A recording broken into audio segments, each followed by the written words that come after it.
Hello again everyone, and welcome back. This time around we've got my take on a longtime staple, a powerful blend of offensive output, defensive fortitude, and exceedingly flexible gearing. The Toxic Rain Trickster remains one of the most powerful and versatile archers in the game right now. The build has benefited quite a bit from the new cluster jewels, and is very capable of conquering everything that Delirium can throw at you. Toxic Rain's frantic volleys and resounding explosions allow you to devastate entire screens from a distance, ensuring quick mapping and smooth clear speed. Against bosses, Toxic Rain stacks up huge amounts of chaos damage over time, becoming more potent as additional spore pods explode. With the help of Despair, Wither, and a Mirage Archer, you'll find yourself efficiently putting down even the most formidable opponents at a rapid pace. Complementing this offensive output is an array of solid defensive layers, notably featuring a Hybrid Life Pool that can push over 6,500, over 80% chance to evade against blinded enemies, 40% attack dodge, and 56% spell dodge, a cast when damage taken a mortal call, powerful rate of recovery, as well as recovery on kill and when hit. And finally, our high mobility combined with dramatically slowed enemies allows us to maneuver in and out of combat with ease. We don't get hit often, and when we do, we recover exceedingly quickly. I suffered very few deaths during my time with the build, and quickly progressed through the low 90s even when facing down some pretty ridiculous content. The occasional death can of course still occur, but dodging well, staying on the move, and leaning on your Mirage Archer when necessary will help keep you alive through even the most dangerous content. However, the build as presented here is not suitable for hardcore, but it isn't too far off. With some defensive alterations and a much beefier life pool, it can do some good work. Gearing up this build is very flexible and doesn't truly require even a single unique item. This makes it an incredible league starter and very suitable for those playing solo self-found. Toxic Rain has a lot of inherent power and shreds through the axe and early mapping on even the strictest budget. With only moderate investment, you can reach the power levels seen in the footage and push even further beyond. The Toxic Rain Trickster takes down all content and does it on a budget. Give it a try and rain down chaotic destruction upon Ray class today. This build guide utilizes the free program Path of Building to summarize and display its information at a glance. If you're watching this in a league following 3.10, the Path of Building will have been updated with any necessary changes. You can find a full list of these changes in both the notes section of the POB and video description. For easy navigation, you'll find timestamps for everything discussed in the description and a pinned comment below. And if you're enjoying the video so far, consider subbing for more upcoming build guides. Now, let's get started by discussing the basics of the build and take an overview look at the endgame skill tree. Offensively, this build wields a bow and is completely ranged. Our core skill is Toxic Rain, which fires a flurry of arrows into the air that rain down, damaging enemies they hit directly and creating spore pods at the impact location. These pods slow nearby enemies and explode after a short duration, dealing large amounts of chaos damage over time. Applications of this damaging effect can stack and build up to some impressive single target damage. We'll be focused completely on scaling just the damage over time aspect of Toxic Rain rather than the initial hit. The spore pod explosions will always hit enemies within their radius, meaning that we don't have to be concerned about scaling our accuracy rating at all. Even without trying to purposely improve our initial hit, it will still often deal serious damage, instantly killing weaker enemies. Our damage output hinges heavily on the gem level of Toxic Rain, with each additional level heavily increasing the amount of chaos damage per second that our spore pod explosions deal. The core version of our skill tree stays somewhat condensed around the east side. The modifiers listed here are going to be our primary focus when improving our damage output on both our skill tree and our gear. We'll only be allocating some of the most efficient damage nodes, saving quite a few points for use with cluster jewels. Our large cluster jewel and two connected medium cluster jewels will be offensively focused and scale our chaos damage and chaos damage over time heavily. There will be an alternative endgame skill tree in the Path of Building that doesn't feature cluster jewels in any capacity. Defensively, the build is mostly life-based, but also maintains a small energy shield pool. Our two small cluster jewels will be defensively focused and provide significant increases to our maximum life. Our survivability is centralized around not getting hit at all, blinding all nearby enemies with Flesh and Stone, while also scaling our chance to evade through nodes on our skill tree and gear selection. The vast majority of our chance to dodge both attacks and spells stems completely from the Keystone's Acrobatics and Phase Acrobatics, with a little extra help from both our Ascendancy and our gear. We also recover life, energy shield, and mana exceptionally quickly in most combat situations, but the majority of our focus through our skill tree and gear will be on these modifiers. We'll also be grabbing a bit of utility in the form of multiple jewel sockets in convenient locations around the skill tree, as well as potentially working in alternative cluster jewels that give the build access to things like rapid mana recovery or buffs like Elusive. Working in tandem with our skill tree is our Shadow Ascendancy of Trickster. We'll be utilizing the following 4 Ascendancy nodes, beginning first with Patient Reaper, which increases our damage over time and allows us to recover a portion of our life, energy shield, and mana on kill. On top of that, our inherent recovery rate for each of these is also increased significantly if we've killed even one enemy with Toxic Rain in the last 4 seconds. When generally mapping or engaging with most league mechanics, this single node sustains our mana completely and makes us very tough to kill. Up next is Prolonged Pain, which dramatically increases the potency of our damage over time and extends skill effect duration. This allows individual stacks of Toxic Rain's damage over time effect to last longer and in turn stack to higher numbers. And in addition, the node also lowers the amount of damage that we take from damage over time effects. Our third node is Ghost Dance, which slightly increases our movement speed and chance to evade while we have any amount of energy shield. It also grants us access to a charge type called Ghost Shrouds. These stack up to a maximum of 3, with 1 charge gained automatically every 2 seconds. Each charge reduces the amount of damage we take, and when we get hit, a shroud is removed, and we recover energy shield equivalent to 4% of our total evasion rating at the time, an amount that typically ranges between 400 and 900 total energy shield. Our final node is Escape Artist. It grants us additional energy shield and evasion rating that scale directly off of our gear. It also increases our attack speed by 6% for each Ghost Shroud we have active, and makes us immune to stun with even a single Ghost Shroud at all. And finally, it grants us an extra 10% chance to dodge spell hits as long as we have any amount of energy shield. When picking up your Ascendancies, here's my recommended but very flexible order. First, get Patient Reaper, followed by Prolonged Pain. Getting these 2 early increases your damage output and helps you sustain both life and mana. From there, with your 3rd and 4th Ascendancies, you can pick up Ghost Dance and Escape Artist to shore up some crucial defensive layers as you approach the late game. With the build's fundamentals covered, let's quickly stop on our Bandit and Pantheon selections. This time around, we really can't make good use of any of the buffs granted by the Bandit Lords. Thus, my recommendation is to side with Armour, put each of the Bandits into the ground, and collect your 2 passive points. When selecting your Pantheons, be sure to collect every additional soul to maximize their defensive benefits. For the Major God, I recommend Soul of Lunaris, as it falls in line well with the core goals of the build, moving quickly, avoiding projectiles, and dodging both attacks and spells. The Minor God is quite flexible, but we can make particularly good use of Rislatha and Gurukhan, with Rislatha being a great choice for long boss fights, as it grants additional charges to your life flasks if you haven't used one recently, and also improves your life recovery while you're on low life. Alternatively, Gurukhan provides some extra movement speed, an additional chance to evade if you've taken a hit equivalent to at least 15% of your maximum life recently. I recommend running Gurukhan most of the time when just generally mapping, but consider switching over to Rislatha during long multi-phase boss fights. With that covered, let's move now into the skills and links that power the build. Beginning first with our Toxic Rain setup, a 6-link composed of these gems. Swift Affliction, Vicious Projectiles, and Void Manipulation are all used to drastically increase the chaos damage over time of Toxic Rain's Spore explosions. Some of these gems come with downsides, slightly reducing Toxic Rain's duration and attack speed. However, the damage increases gained from these gems are pretty much best in slot, and well worth the small grievances. Mirage Archer summons just that, a Phantom Archer that appears over our character for 4 seconds when we hit an enemy with Toxic Rain. The Archer will automatically fire additional volleys of Toxic Rain at nearby enemies, albeit at a slower rate and with somewhat reduced damage output.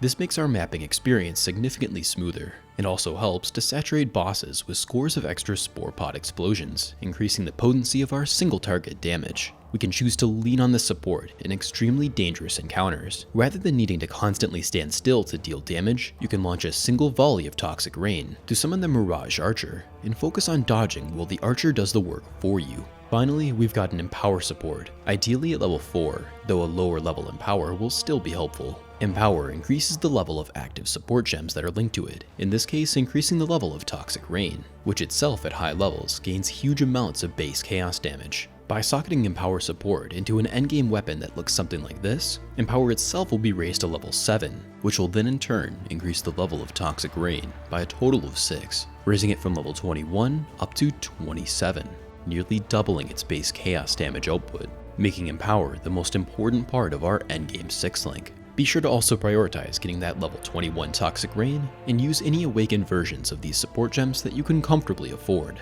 Alternatively, if you wanted to replace Mirage Archer, or don't yet have an Empower, here are some other gems you can mix in.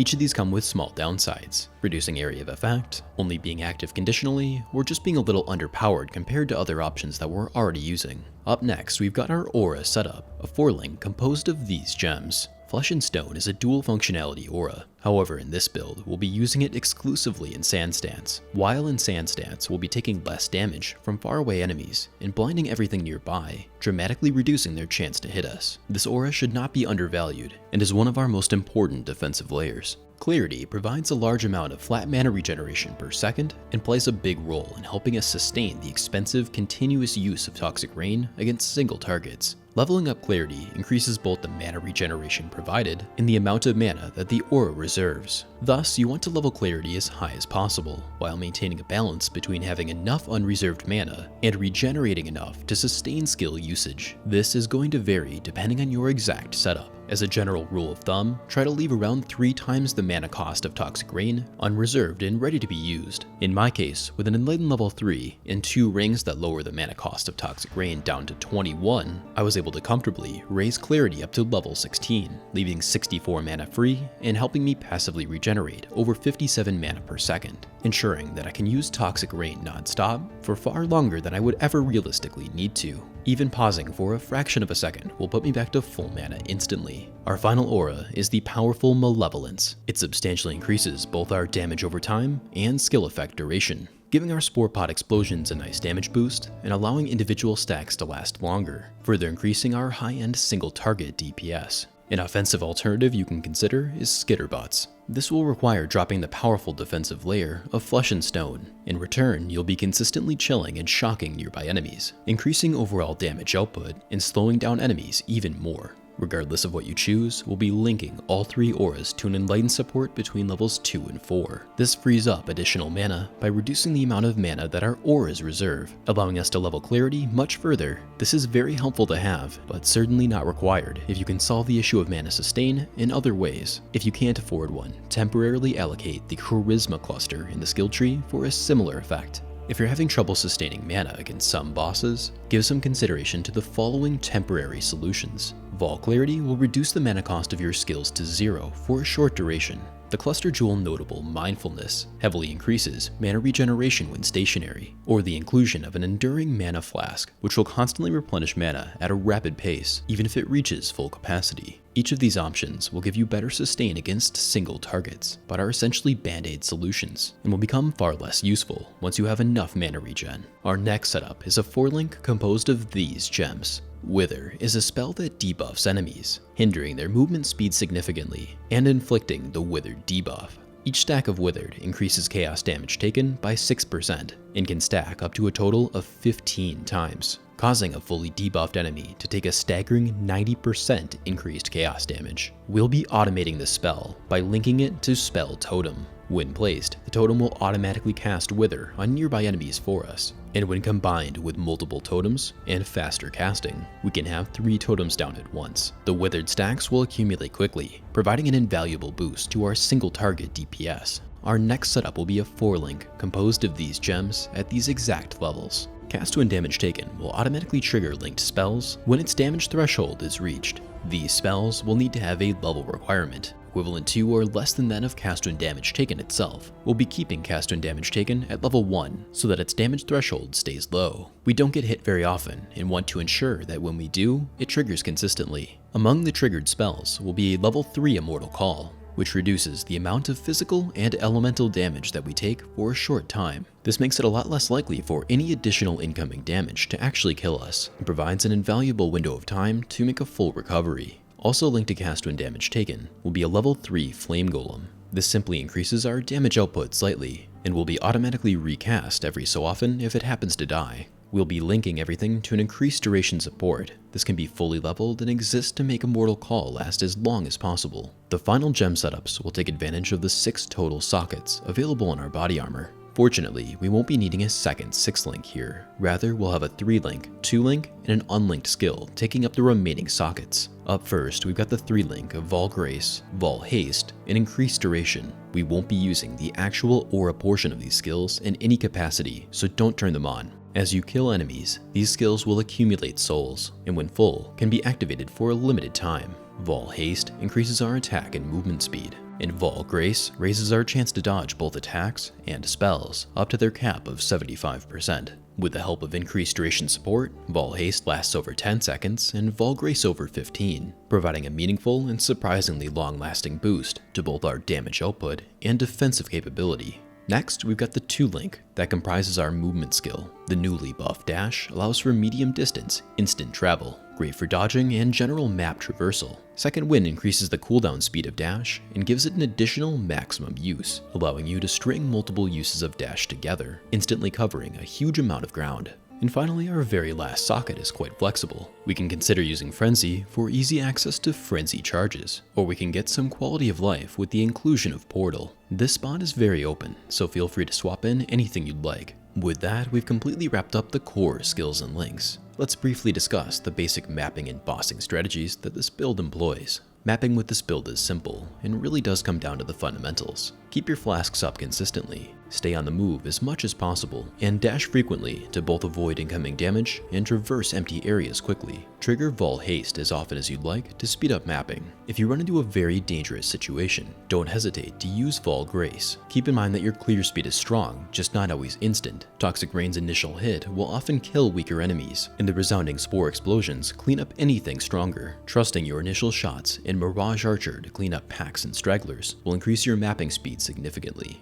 Fighting bosses with this build can be boiled down to these steps. Around 3 seconds before the boss becomes active, place all 3 of your Wither Totems nearby. 1 to 2 seconds before the fight begins, start firing continuous volleys of Toxic Rain on the boss's location. This saturates the area with already exploding Spore pods, ensuring that you'll apply as many stacks as possible the instant the boss can actually be hit. Just as the fight begins, use each of your helpful utility flasks and activate both Vol Haste and Grace if available. If you're feeling confident, stand your ground and continue firing additional volleys. Try to stay relatively close to the boss to consistently apply the Despair Curse from your Witchfire brew. This aggressive fighting style will often end the engagement quickly. If your foe is more formidable, saturate the area before they become active, and then gain some distance once the fight begins. From there, stay on the move and fire intermittent single shots of Toxic Rain to activate your Mirage Archer. Keep an eye out for clean opportunities to fire extended volleys, and win the fight on your terms, completely deathless. Good tactics require good execution, and the proper keybinds can help make that happen. These will be my best recommendations, but of course come down to personal preference. Treat this as a baseline to be modified in any way you see fit. Now let's forge onward and discuss the general leveling process. In the path of building, you will find additional gear sets and skill trees for the different stages of leveling. Let's begin first with the gems. From level 1 to 12, use Caustic Arrow as your main skill. When you reach level 12, you can switch over to Toxic Rain permanently, scaling it from that point onward into the endgame. You'll want to make use of both Clarity and Malevolence as soon as you can get them. Dash becomes available very early at level 4 and helps speed up leveling significantly. A basic 2-link setup of Wither and Spell Totem improves early bossing heavily. Also consider at level 24, self-casting Despair on bosses. Very optional will be Vol Grace and Vol Haste, as they will need to be purchased from another player if not found naturally. Try to get a basic level 1 cast when damage taken setup going. Link to a level 3 Immortal Call as soon as the gems become available to you. Now let's continue on and cover my recommended leveling gear. If you're playing this as a league starter, simply use the best rare items that you can find. We can lean heavily on the inherent power of Toxic Rain to carry us through the axe and into the early mapping. When looking for good rare gear to use, keep an eye out for these modifiers. Be sure to make good use of these commonly found flasks. Running a mana flask, ideally one of Enduring, is heavily advised. Remember to head back to your hideout once in a while to craft affordable resistance rolls and life onto your rare gear. Finally, if you manage to find some Chaos Orbs early on, consider purchasing from another player a Silver Branch or Quill Rain. On the other hand, if you aren't playing this as a league starter, here are some of the best available leveling uniques, with your highest priorities being a Silver Bow or Quill Rain, Tabula Rasa, and 2 Praxis Rings, or a single Thief's Torment for mana sustain. As you finish leveling and reach endgame mapping, here are the map modifiers to keep in mind. This build can comfortably run just about every single modifier, including both elemental and physical reflection. With only the modifier players cannot regenerate, life, mana, or energy shield being impossible. Every other modifier is completely doable, with only a few proving to be slightly annoying. It's finally time that we move into the endgame gear that defines the build. Path of Exile's economy and subsequent item prices are completely player driven, meaning that the cost of an item is at the mercy of supply and demand and may change over time. As a result, I'll be using broad tiers of price to better estimate the future cost of an item,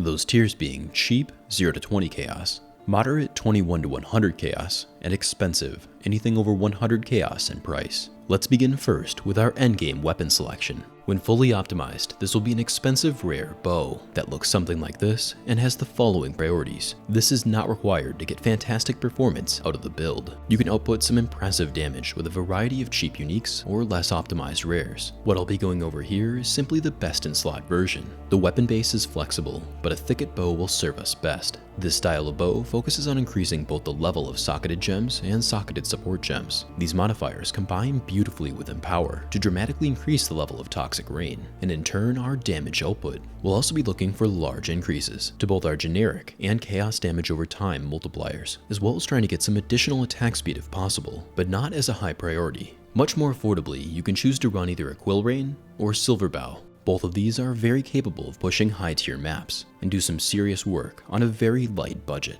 with Quill Rain offering ridiculous attack and projectile speed, smothering everything in sight with frantic volleys of Toxic Rain. This comes at the cost of dealing 30% less damage and expending a ton of mana, making sustained use of Toxic Rain much more difficult to achieve. In comparison, Silverbow only has modest attack speed, but does serious damage per shot, lightly mimicking what we're trying to accomplish with the rare bow, increasing the level of socketed gems and socketed bow gems. This of course combines well with Empower, allowing you to dish out some serious damage and have a much easier time sustaining mana than you would with Quill Rain. As a result, this is my top recommendation for a cheap alternative to the rare bow. If you find yourself on a very tight budget, combine any rare or unique bow with the cheap Prophecy, Jeweler's Touch. This will result in an instant 5-link that can get you mapping quickly and earning currency. Up next, our Quiver will be a flexibly priced rare that looks something like this and has these priorities. The base is completely flexible. Your main goals are to get as much life and chaos damage over time multiplier as possible.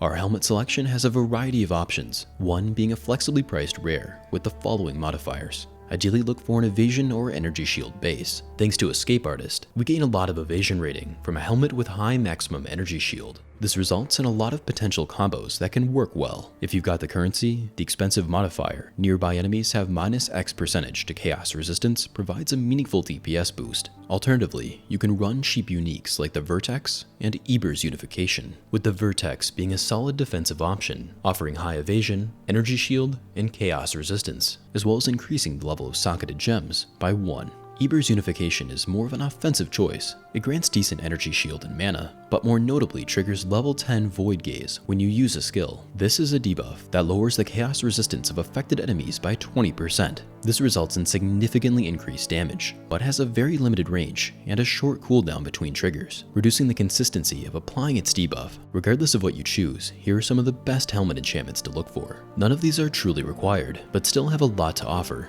Don't stretch your budget picking up one, but if they're comfortably affordable, go for it. Our body armor selection is going to be very affordable, as it will never need to be 6-linked. My core recommendation is the cheap Carcass Jack, a powerful all-arounder, offering plenty of life, energy shield, and evasion rating, while also heavily increasing our area of effect and area damage. The increased area of effect not only improves our clear speed, but leads to more overlap between Spore Pod explosions. This results in more stacks being applied against single targets, further improving our damage output. Alternatively, here are a few other cheap unique options that can serve the build well in different ways. Or you could choose to go with a flexibly priced rare chest piece. Look for something like this. Our gloves will be more of the same, flexible rares that look like these. Ideally pick up an evasion base, and prioritize getting maximum life, chaos damage over time multiplier, and attack speed if you can manage it. For our boots, I highly recommend picking up a cheap Itziri Step. These boots are tough to beat, offering solid life, evasion, and movement speed, alongside an impressive amount of spell dodge, just fantastic defensively and ridiculously affordable. Alternatively, you can choose to look for some flexibly priced rare boots that look something like this and have these priorities. Ideally get an evasion or two-tone base. Regardless of what you go for, here are some of the best boot enchantments available. Who could have guessed our pick for Amulet? Yet another flexibly priced rare that can feature a variety of bases and has the following modifiers. Try to prioritize getting some chaos damage over time multiplier, and one modifier raising the level of either chaos or dexterity skill gems. Both modifiers affect Toxic Rain directly, increasing its level and resulting base chaos damage per second. When you've gotten yourself a decent amulet, be sure to anoint it. Normally I would list a few different options here, but for this build, Corruption is best in slot. Nothing else even comes close, and the anointment is exceedingly cheap. I heavily recommend going with it. Our 2 rings will shockingly be flexibly priced rares that look something like this and have the following priorities. Look for bases like Coral, Vermilion, or anything resistance focused. Try to get a good life roll, lots of elemental resistances, and reduced mana cost of skills through one of the listed modifiers. Between your amulet, 2 rings, and potential Watcher's Eye, be sure to get at least 2 iterations of reduced mana cost, with the goal of reducing Toxic Rain's mana cost by at least a total of 14. This really makes a big difference in helping us sustain the continuous use of Toxic Rain against single targets. Our belt selection, you guessed it, will be a flexibly priced rare. Try to get either a Stygian Vise or leather belt. It will look something like this and has the following priorities. With that, the majority of our gear is completely covered. It's time for us to discuss the flasks. First and foremost, we've got a cheap Quicksilver flask. This helps us traverse areas quickly, improving our mapping speed. Both the prefix and suffix are completely flexible. If you want maximum movement speed, look for a flask like this, with increased effect and an additional movement speed roll. Alternatively, this can be a good place to get curse immunity, with the of warding suffix, alongside a prefix of your choosing. Our second slot is very flexible. I ended up going with a Jade flask, but each of the options listed here are worth consideration. Regardless of what you choose, the prefix will be flexible, but the suffix you'll want to be of heed, granting us an invaluable immunity to both chill and freeze. Our third flask is the cheap Dying Sun, which reduces fire damage taken, increases our area of effect, and adds 2 additional projectiles to Toxic Rain. These extra projectiles spread out over a wider area, improving the strength of our clear speed significantly. Second to last is the cheap and powerful Witchfire Brew, which increases both our evasion rating and damage over time, and grants us access to a level 21 version of the curse Despair, creating an aura around our character that automatically curses any enemies within its radius. Enemies cursed with Despair have their chaos resistance dramatically lowered, and also take increased chaos damage as well. Our final flask is an Eternal Life Flask. The prefix is once again very flexible, but the suffix will need to be of staunching for the crucial immunity to bleeding.